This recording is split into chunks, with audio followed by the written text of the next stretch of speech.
When you hear the name Creative Clay, what does that mean to you?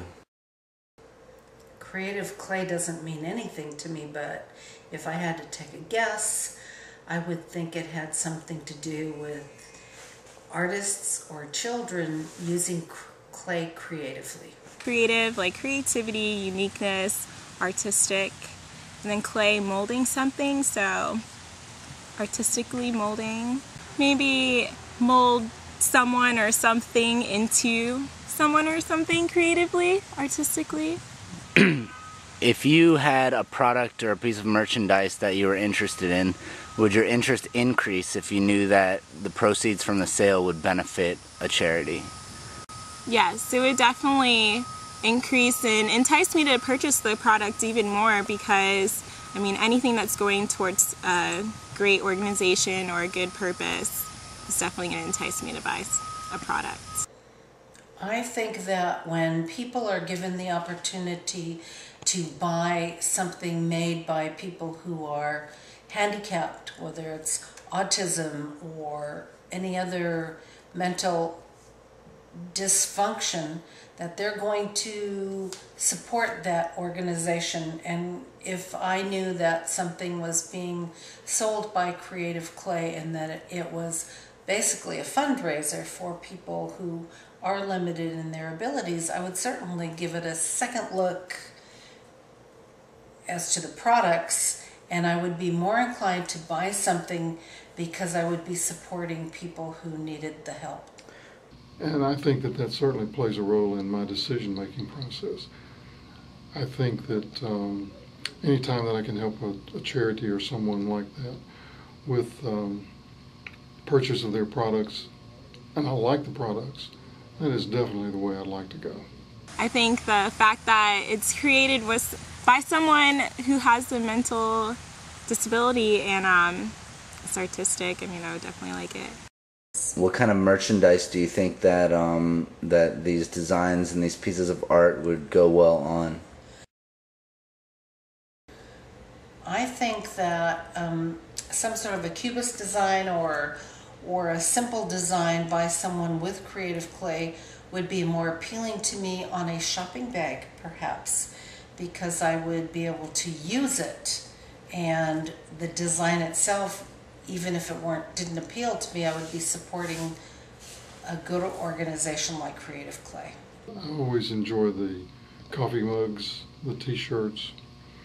Everybody has pencils and pens, so I don't know if that's a very good place. But I think I like the t-shirts and the coffee mugs the best. And maybe even some type of bottle that you would have, a bottled water type situation. Would you like more of like a reusable bottle, or do you think it would be good on like individual throwaway bottles of water? No, I think I like the renewable, reusable type bottles with your logo on it or the artwork on it.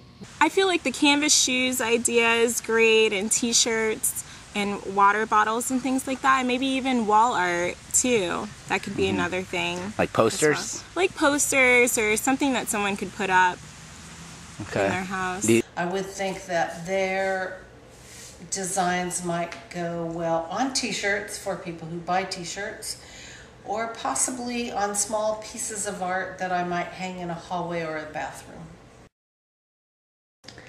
If you are unfamiliar with a store and you haven't seen their products, how far would you be willing to drive without actually looking at the products online? I would probably drive at least like 30, 45 minutes. Having never seen the stuff before? Having never seen the stuff before and checking out, and seeing the idea.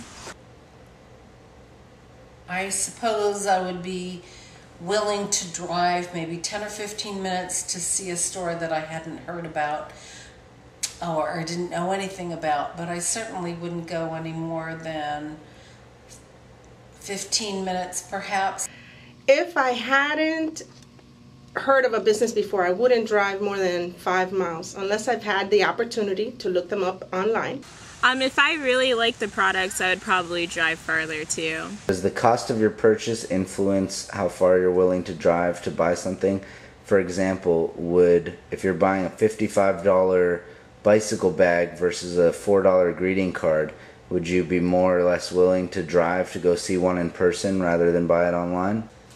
If there's a product that I really want, that I think I really want, and it was a more expensive product, I would certainly be willing to drive farther to see the real thing if I had to spend a lot of money on it. If I'm not going to spend a lot of money on something, I might be inclined to just order it and figure that it's a loss leader for me, and I wouldn't really care if I'd lost $5 or $10. But if it were more money, then I would certainly want to see that product first, and I would certainly be willing to drive farther for it. Because of the price difference and things like that. Because I would want to drive further to get something that is like, I mean, $50 that I really want instead of $3. Is there anything else you want to say about Creative Clay? Any thoughts you have or anything else? Would really depend on the person who was telling me to go to it. If I really trusted them and what they said, I might be more inclined to go and check out the product. But I certainly wouldn't go way out of my way. I also go in and read reviews about the company and gather as much information before putting myself out there to purchase from a new company. I'd be happy to share the information with them, and certainly would encourage them to also buy that coffee mug or that shopping bag.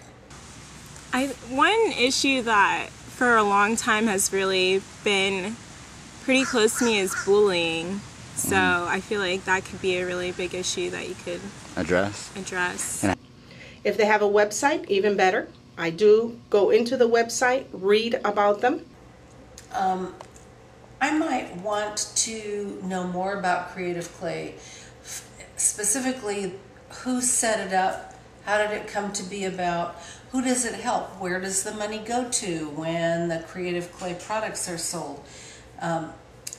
Is Creative Clay simply an organization to kind of give people something to do, and would the money pay for the people who are watching them or taking care of them, or would it pay for the overhead?